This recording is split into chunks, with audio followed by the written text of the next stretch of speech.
avez beaucoup de casquettes, vous avez beaucoup de facettes à votre vie, puis il faut préserver un équilibre entre tous ces rôles-là que vous avez.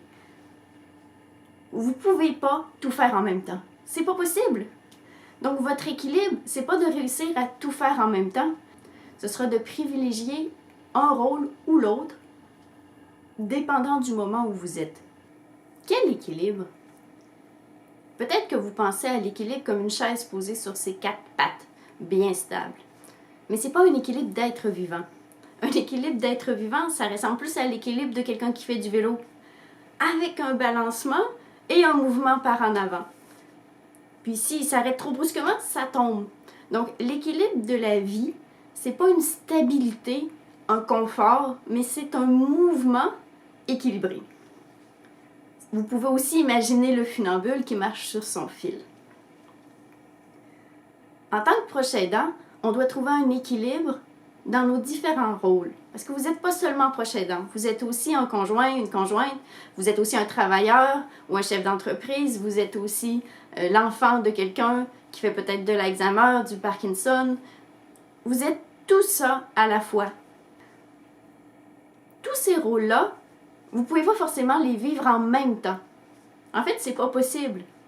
Pendant que vous êtes au travail, vous êtes peut-être une maman proche aidante au travail, mais vous êtes au travail. Donc, vous êtes tout à la fois, mais vous ne pouvez pas tout faire à la fois. Donc, comment on trouve l'équilibre?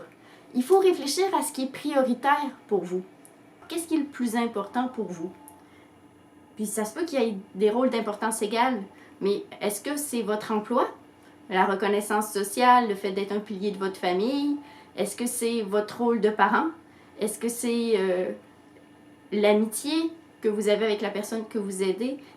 Ayez conscience des valeurs que vous vivez et classez-les mentalement en priorité. Qu'est-ce qui est le plus important pour vous dans votre vie? Qu'est-ce qui, le soir, quand vous vous couchez, vous donne l'impression que vous n'avez pas perdu votre journée au niveau des valeurs?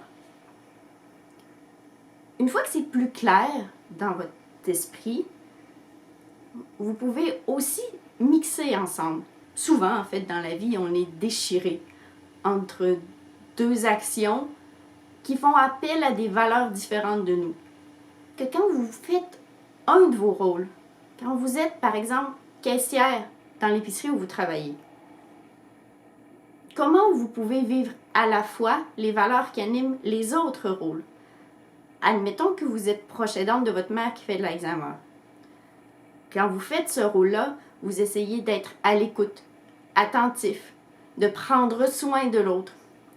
Vous essayez d'être là pour l'autre, d'être réconfortant, de bien communiquer. Donc, vous vivez certaines valeurs que vous pouvez amener dans votre travail. Vous pouvez aller au travail et simplement scanner vos articles, mais vous pouvez aussi, puisque vous êtes entouré de personnes, de clients, de collègues, être aussi à l'écoute, attentif, bienveillant, prendre soin. Ça ne vous est pas demandé, c'est vous qui le rajoutez dedans pour rendre votre rôle plus signifiant pour vous, lui donner du sens. Parce que plus on pose d'actions qui nous donnent du sens, mieux on se sent en fait. C'est une façon de faire du vélo dans la vie, de garder un équilibre en mouvement. Et si vous faites quelque chose qui n'a aucun sens pour vous, d'abord, est-ce que vous devez vraiment le faire ou est-ce que vous le faites pour faire plaisir à quelqu'un? Bonne question. Est-ce que vous le faites pour une valeur que vous n'avez plus? Un jour, vous aviez la valeur de sécurité, vous avez mis du temps et de l'énergie dans un rôle précis pour cette valeur-là, mais aujourd'hui, ça va mieux. Vous êtes plus sécure à l'intérieur de vous. Avez-vous encore besoin de cette activité? Au même point. Donc, demandez-vous d'abord si ce que vous faites a sa place. Si ça a sa place, quelle valeur en plus vous pouvez y mettre? On peut toujours mettre des choses en plus. Franchement. Puis par expérience, les gens que j'entends parler de leur travail, au moment où ils mettent quelque chose en plus, au moment où ils dépassent ce qu'on leur demande, non pas au niveau productivité, mais au niveau intention, à ce moment-là, ils ont l'impression de faire vraiment quelque chose dans leur vie. Un petit signal qui peut montrer que vous n'êtes plus en équilibre, c'est quand vous vivez dans le sentiment d'urgence. Quand vous avez l'impression de ne pas avoir le choix parce que c'est ça qu'il fallait faire là, c'est pas un bon signe pour l'équilibre de vos priorités. Parce que quand on agit dans l'urgence, on répond aux besoins immédiats, on n'est plus à se demander si on avait d'autres choses de plus importantes qui auraient dû prendre le dessus. On est dans la réaction.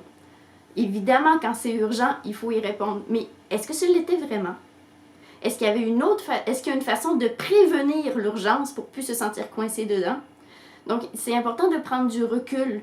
Puis quand vous vivez souvent dans le sentiment d'urgence, c'est vraiment un signe de prenez du recul, réfléchissez à votre vie, reclassez vos priorités, demandez-vous si vous accordez suffisamment de temps à ce qui est le plus important pour vous et d'une façon qui vous convient. Parfois, vous pouvez vous dire « mais j'ai pas le choix ». Fausse phrase. On a toujours un peu le choix.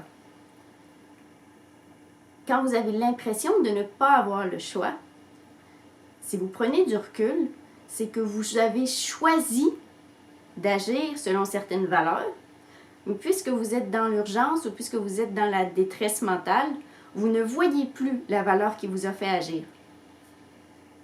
On a toujours le choix, en fait. Chaque choix a des conséquences.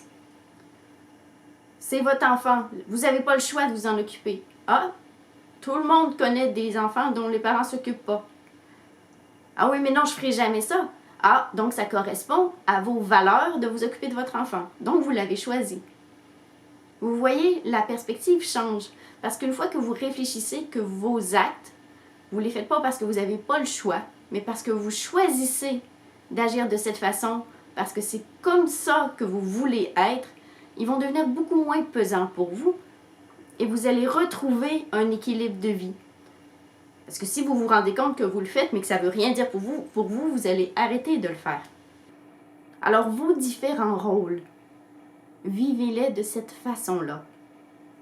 Vous êtes proche aidant, vous êtes aussi toutes sortes d'autres beaux rôles.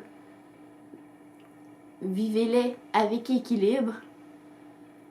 Vous ne pourrez pas ne jamais rien négliger, mais faites en sorte que ce à quoi vous accordez moins d'importance, ce n'est pas parce que c'est moins urgent, mais parce que c'est un peu moins important.